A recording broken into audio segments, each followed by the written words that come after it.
사랑하는 성도 여러분, 지난 한 주간 동안도 평안하셨습니까?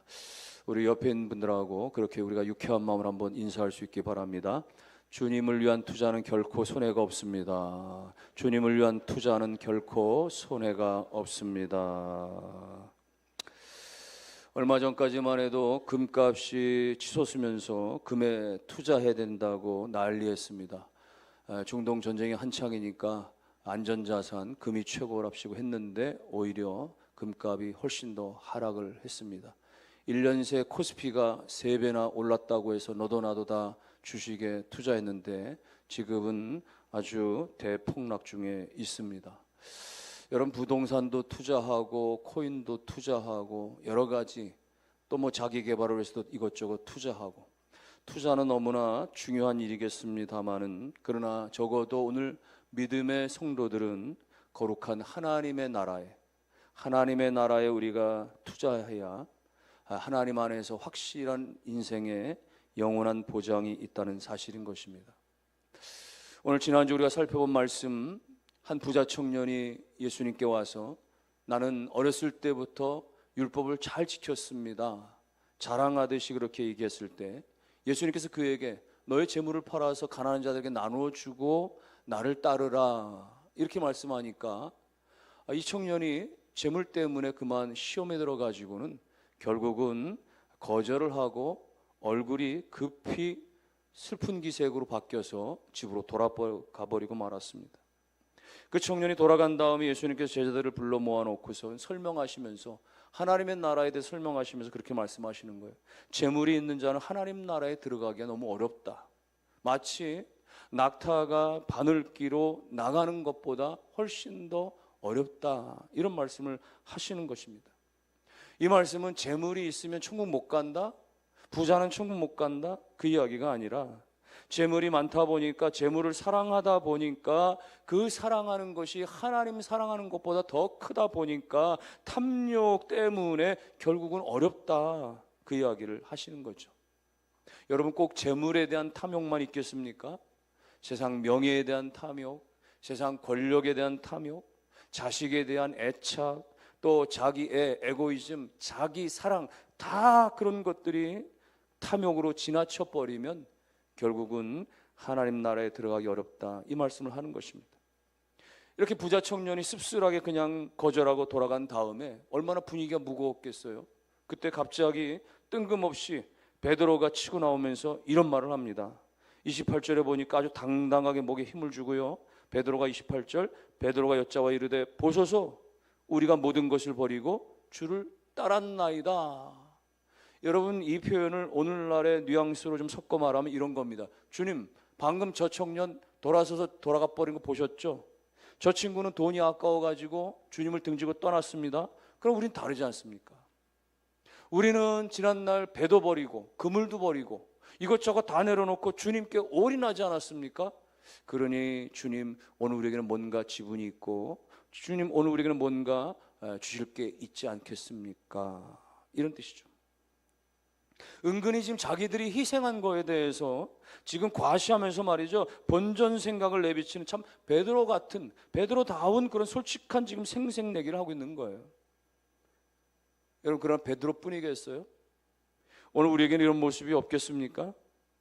교회에서 나는 나름대로 열심히 예배하고 봉사하고 헌금하고 여러 가지 지냈는데 내 삶에 어떤 고난이 찾아오게 되면 괜시리 억울한 마음이 드는 것입니다. 주님, 제가 주님을 위해서 그렇게 예배드렸고 아내가 청춘을 드렸고 물질도 바치고 그랬는데 왜 내 사업이 안 풀립니까? 왜 내 자식은 자꾸만 이렇게 어려움이 있습니까? 내가 주님 다 버리고 주님 따르지 않았습니까? 이런 마음이 드는 거죠. 우리 베드로의 당돌한 질문 앞에 예수님의 대답의 말씀을 통해서 오늘 우리가 과연 거룩한 투자의 법칙이 무엇인지, 그리고 위대한 반전은 어떻게 일어나는지를 이 말씀을 통해 깨닫기를 주의 이름으로 축원합니다. 베드로가 이렇게 자기를 내세우듯이 얄밉게 생색내기를 하지만 예수님이 화를 내시는 게 아니라 오히려 주를 위해서 헌신한 자들이 받을 만한 어마어마한 보상에 대해서 설명을 하세요. 29절과 30절입니다. 29절, 내가 진정으로 너에게 이르노니 나와 복음을 위하여 집이나 형제나 자매나 어머니나 아버지나 자식을 자식이나 전토를 벌인 자는 현세에 있어 집과 형제와 자매와 어머니와 자식과 전토를 100배나 받고 그랬어요. 여러분, 주를 위해서, 복음을 위해서 벌인 자들에게 현세에 100배나 주시겠다. 여러분, 이게 뭐예요? 만약에 우리가 예수님 때문에 집 한 채를 바치면 예수님께서 우리에게 아파트 100채를 주시고, 우리가 복음을 위해서 뭔가 밭이나 토지를 드리면 그러면 하나님께서 우리에게 땅 부자가 되게 해주신다, 그런 얘기입니까? 여러분, 그렇다면 기독교는 그야말로 가장 수익률이 높은 부동산 투기 집단이 되어버리고 마는 것이에요. 오늘 이 말씀은 하나님 나라에 대한 이야기입니다. 하나님 나라 공동체의 그 확장에 대해서 하나님 말씀하시는 거예요.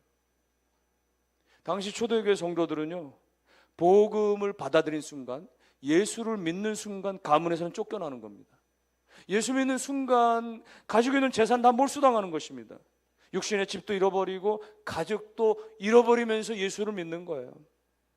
그런데 그들이 예수 믿으니까, 예수 안에서 하나가 되는 그 교회를 경험하게 되니까, 예수 안에서, 예수 믿기 때문에 그동안에 땅도 집도 재물도 잃어버렸는데 예수 안에서 믿는 모든 그런 성도들이 다 한 가족이 되는 것이죠. 모든 그런 성도들이 한 가정이 되어지는 것이, 한 교회가 되어지는 것이에요. 그러니까 여러분, 당시로서는 내가 주님을 위해서 예수 믿기 때문에 뭔가를 포기했는데 하나님께서는 비교할 수 없을 만큼 더 영적인 그 광활하고 풍성한 그런 영적인 가족들, 하나님 나라의 내 친족이요, 내 부모요, 그렇게 하나님의 영적인 그 부요함이요, 이런 것들을 하나님께서 그 심령으로 누리게 하신다 하는 그 말씀이시거든요.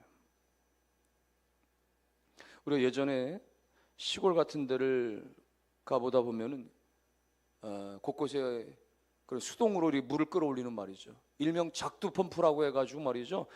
물을 이렇게 끌어올리는, 지하수를 끌어올리는 그런 시스템이 있었지 않습니까? 여러분, 그러나 이게 한동안 사용하지 않으면 그 고무 파킹이 다 이렇게 좀 말라버리고, 그래서 말이죠, 삐걱삐걱 소리만 나고 그러지 물이 전혀 나오질 않는 거죠. 근데 그 옆에 뭐가 있습니까? 마중물, 소위 거기다 한 바가지 부을 만한 물이 준비되어 있는 것이죠. 그 마중물을 그 아구에다 집어넣고 그렇게 펌프질을 하면 그 압력 때문에 지하에 있는 물들이 땅속에서 끌어올려지는 그런 시스템이죠. 어느 날 한 나그네가 이 펌프 앞에 도착을 했습니다. 눈앞에는 딱 한 바가지에 물이 놓여지는, 너무 지금 갈증이 심한데 갈등이 되는 것입니다. 내가 이 한 바가지를 내가 그냥 마셔버려야 되나? 혹시 저 펌프에 넣었다가 다 사라져버리면 어떡할까? 손해가 되는 거 아닐까? 차라리 내가 마셔버리는 게 안전하고 이득은 되지 않을까 말이죠. 여러분, 만일에 나그네가 그런 식으로 지금 당장의 이익과 안전을 위해서 그 한 바가지 물을 마셔버리고 말았다면 당장은 해갈이 되겠지만, 그러나 시간이 지나서 다시 찾아올 그런 갈증과 또 목마름 어떻게 해결할 수가 있겠어요? 그러나 지금의 당장의 계산을 내가 내려놓고 그 소중한 한 바가지 물이지만 그거를 아낌없이 그 펌프 속에 버리듯이 쏟아붓고 그리고 힘차게 손을 잡아 흔들면 그럼 땅속에서 물이 솟아오르는 것입니다. 한 바가지를 부었는데 수백 바가지, 수천 바가지의 생수가 터져 나게 되는 것이죠. 사랑하는 성도 여러분, 오늘 우리가 하나님의 나라와 주의 복음을 위해서 나의 시간이라는 것을, 나의 물질이라는 것을, 나의 열정이라는 것을 마치 버려지는 것처럼, 사라지는 것처럼 그렇게 하지만 그건 낭비가 아닌 것입니다. 그것은 하나님 나라의 마치 마른 펌프 가운데 그렇게 소중한 물 한 바가지 마중물을 붓는 것이며 하나님 나라의 위대한 모험이자 투자가 되어지는 거예요. 내 작은 것이 내 손에 안에 있으면 그 작은 걸로 끝나는 것이지만 그 작은 것이 주님 나라에 들여질 때 하늘나라에 굳게 닫혀진 문들이 활짝 열려지게 되어지면서 현세와 내세 우리가 감당할 수 없는 수백 수천 바가지의 그야말로 상상할 수 없는 하나님께서 은혜의 생수를 우리 인생 가운데 터뜨려 주시는 은혜가 있다는 사실 믿으실 수 있기를 주의 이름으로 축원합니다. 그런데 주님께서 이렇게 주의 복음을 위해서 헌신한 자에게 보상이 있다라는 말씀을 하시면서 쭉 읽어 내려가다 보면 슬그머니 끼어있는 조금은 좀 기분 나쁠 만한 그런 단어 하나가 엿보입니다. 30절 중간을 보십시오. 30절 중간에 보니까 100배나 받되 그러면서 박해를 겸하여 받고 그랬어요. 100배를 주시는데 박해가 있단 말이죠. 아니 이게 뭐 수익률 100배의 축복 덩어리 패키지 상품인 줄 알았는데 말이죠. 근데 계약서를 자세히 보니까 맨 밑에 조그만 글씨로 마치 약관이 적혀져 있는 것처럼 말이죠. 그런 느낌인 거예요. 하나님께서 주님을 위해서 복음을 위해서 이렇게 희생하면 100배의 축복을 보상하신다고 하셨는데 단 박해가 있고 고난도 함께 주어진다. 왜 예수님은 이 축복을 약속하시면서 박해를 굳이 여기다 끼워 넣으신 것입니까? 여러분, 기독교의 축복은요 세상의 무속신앙과 같은 게 아닙니다. 고난이라고 하는 것을 요리조리 피해 다니게끔 만들어준다고 하는 어떤 부적 같은 그런 처방이 아닌 거예요.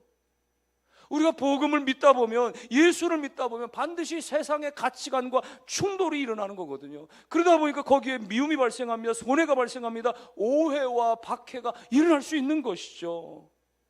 그러나 여러분, 그 주님이 주시는 저주가 결코 아닌 것입니다. 복음과 함께 받을 수 있는 영광스러운 옵션으로 하나님께서 성경에서 우리에게 설명하시는 거예요.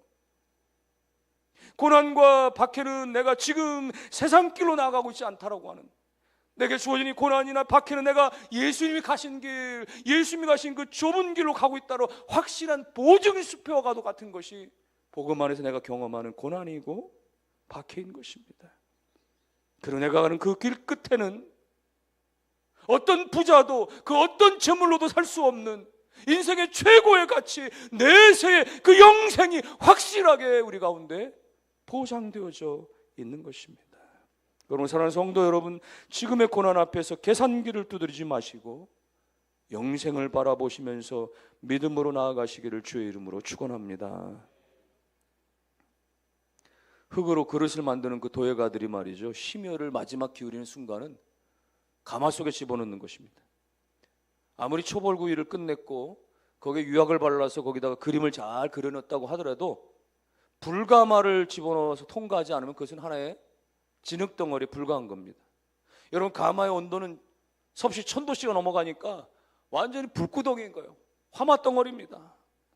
그런데 만일에 거기에 집어넣어진 그릇들이 만약에 입이 달려있으면, 아이고 주인님, 도대체 우리 왜 이렇게 못 살게 구십니까? 너무 뜨거워 견디갈 수가 없습니다. 빨리 여기서 꺼내주세요. 비명을 지르지 않겠어요? 여러분, 그렇다고 도예가들 이걸 꺼내줍니까? 불을 꺼뜨립니까? 그렇지 않아요. 그 어마어마한 불길 가운데에서 유약이 흙 속으로 완전히 스며들고, 그리고 그 흐물흐물하던 흙의 입자들이 완전히 다이아몬드처럼 말이 단단하게 그렇게 결합되어질 수가 있기 때문에, 불가마에서 말이죠, 그 가마의 뜨거운 열기를 견디고 나와야 영롱한 빛깔을 내는 말이죠, 고가의 명품 자기로 거듭나게 되는 것입니다. 만일에 너무 뜨겁다라고 말이죠, 가마 중간에 튀어나온 그릇이 있다라고 한다면 그 그릇은 어떻게 되는 거예요? 비바람 몇 번에 부서지는 그저 싸구려 화분으로 정도밖에 쓰여지지 못할 것입니다. 사랑하는 성도 여러분들이, 오늘 우리에게 하나님께서 100배의 축복을 약속하시면서도 박해를 겸허히 받는다, 이렇게 왜 굳이 하나님께서 이 축복의 약속 가운데 이 뜨거운 불가마와 같은 고난이 있다라고, 오해가 있다라고, 때로는 억울함이 있다라고 말씀을 하시는 것입니까? 하나님 우리를 깨뜨리시기 위함이십니까? 하나님 우리를 망가뜨리기 위하심입니까? 아닌 것입니다. 하나님께서 오늘 우리로 하여금 세상에서 받는 여러 가지 유혹이라든지 풍파라든지 이런 것들을 통해서 우리로 하여금 결국은 견디게 하시고 마침내 하나님 나라의 명품 천국 시민으로 우리를 단단하게 구원하시기 위한 하나님의 손길인 줄로 믿으시기를 바랍니다. 그러므로 여러분, 지금 신앙생활하다가 예수 믿는 것 때문에 이런저런 손해가 있고 이런저런 아픔이 있고 고난이 있다라고 한다면 낙심하지 마십시오. 하나님께서 여러분을 더 단단하게, 더 굳건하게 빚어가시는, 그 세상의 불꽃 가운데서 여러 가지 그 불꽃 가운데서 하나님이 여러분을 지켜주시고 마침내는 여러분의 믿음이 성장하게 하시며 영생의 면류관을 준비해 두신 하나님 믿으실 수 있기를 주님의 이름으로 축원합니다. 이제 이 설교의 결론이면서 이 베드로의 은근한 이 공로주의, 이 공로주의를 단칼에 주님께서 깨뜨리시는 강력한 경고가 지금 31절에 나오고 있습니다. 다 함께 한번 우리 읽어보겠습니다. 31절 시작. 그러나 먼저 된 자로서 나중되고 나중된 자로서 먼저 될 자가 많으니라. 베드로가 지금 우리 주님, 우리 다 버렸지 않습니까? 그러니까 우리가 1등, 우리가 먼저 된 자지요. 이런 마음으로 지금 의수되고 있는 거거든요. 그때 주님께서 뭐라고 말씀하시나? 베드로야, 너 착각하지 마라. 네가 아무리 먼저 부름을 받았고 네가 아무리 많은 것을 버렸다라고 할지라도 네 마음속에 생색내기가 있고 네 마음속에 공로하는 자랑을 품고 있다고 한다면 너는 천국에서 꼴찌 나중된 자가 될 수도 있는 거야 라고 지금 경고하시는 거예요. 여러분, 베드로하고 이 어부 제자들이 말이죠, 그물도 버리고 배도 버리고 주님을 쫓은 것은 굉장히 칭찬받을 만한 일이죠. 그러나 지금에 와가지고 말이죠, 자기 제자들끼리 말이죠, 내가 높다 네가 높다 말이죠, 서로 다투고 있으면, 욕심을 서로 드러내고 있으면 그들은 먼저 부름받았지만 나중될 수 있는, 어쩌면 천국으로부터 멀어질 수 있는 그런 존재라고 하는 것을 지금 경고하시는 것입니다. 여러분, 이처럼 하나님의 나라는요, 내가 지금 주님을 위해서 얼마나 대단한 일을 했느냐, 그게 하나님 나라의 기준이 아니에요. 내가 마지막 순간까지 내가 주님의 그 은혜 앞에 감사하면서, 내가 그 주님의 은혜 앞에 감격하면서 내가 겸손히 주님 곁에 서 있느냐, 이게 중요한 기준이 되는 것입니다. 내가 모태신앙으로 오랫동안 교회를 섬기면서 내가 뼈를 묻은 그런 성도라고 할지라도, 그런 내 마음속에 내가 이 교회에 귀한 게 얼만데 이런 생색내기가 들어오는 순간 나중된 자의 위기에 빠질 수 있는 것입니다. 반면에 내가 예수를 믿은 지 얼마 안 된 이제 막 초보 새내기지만은, 그러나 내가 아는 것이 별로 없지만은, 그러나 내가 깨닫는 것은 나 같은 죄인을 주님께서 구원해 주시다니, 그것이 너무나 감격스럽고 그 기쁨 가운데 눈물을 흘리는 초신자라면 그는 하나님 나라에서 먼저가 되는 역전의 은혜를 경험할 수가 있게 되는 것입니다. 그것이 바로 십자가의 놀라운 축복의 거룩한 역전 드라마가 되는 거예요. 그러니까 교회 안에서 목사고 장로고 권사고 집사고 이런 직분이 결코 중요한 것이 아니고, 직분이 있어도 잘못된 마음으로 주님을 따르는 사람이 있고, 직분이 없어도 마음속에 그야말로 하나님이 주시는 그 기쁨 가운데 영생을 소유한 성도들이 있다는 것이에요. 그러므로 성경은 나중된 자가 먼저 될 수 있고 먼저 된 자가 나중되는 자가 많다, 이렇게 말씀하고 있는 것입니다. 어느 거대한 왕국에 평생을 왕을 위해 가지고 봉사헌신한 그런 나이 많은 문지기와 요리사가 있었답니다. 그들은 수십 년간 왕궁도 지키고 왕을 위해서 맛있는 음식을 대접하는 나름대로 자기들은 자부심이 있었던 거예요. 그런데 어느 날 왕이 나라 안에 여러 가지 가난하고 소외된 그런 고아들과 또 거리에 방황하는 나그네들 초청해가지고 음식을 대접합니다. 잔치를 벌였습니다. 왕이 친히 그들의 막 발도 씻겨주면서 그를 끄들어 안아주고 좋은 자리에 앉히는 거예요. 이걸 지켜보던 왕궁의 나이 많은 요리사와 문지기가 말이죠, 마음속에 은근히 불안과 시험이 찾아오기 시작합니다. 그러면서 수군거리기를, 아니 우리는 평생 왕을 위해서 땀을 흘려서 봉사했는데 저 아무것도 한 일이 없는 저 뜨내기들을 데려다가 저렇게 극진 대접하다니, 아니 우리에게야말로 정말 공로패를 줘도 모자랄 판이 아닌가 말이죠. 불만이 드러나면서 결국 왕에게 가서 섭섭한 마음을 이야기했어요.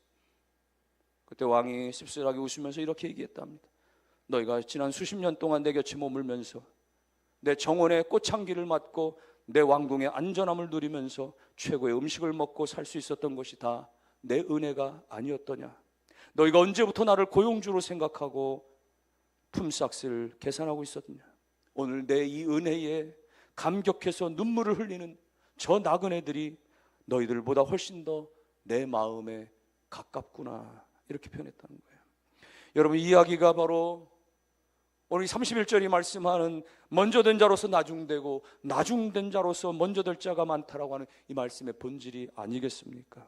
어쩌면 오늘 교회를 오래 섬기고 직분을 먼저 받았을 때에 가장 경계해야 될 유혹이 바로 오늘 이 문지기와 이 요리사가 가지고 있는 이 공로주의 아니겠습니까? 내가 이 교회의 개척 멤버인데, 내가 이 전도의 회장으로 수고한 게 얼마인데, 내가 지금 봉사를 이만큼 하고 기도를 이만큼 하고 내가 헌신을 이만큼 하고 있는데, 이런 생색내기가 내 마음 가운데 들어오는 순간 우리가 하나님을 나의 아버지로 구원자로 섬기는 것이 아니라 하나님을 나의 고용주처럼 그렇게 전락시키는 꼴이 되고 마는 것이에요.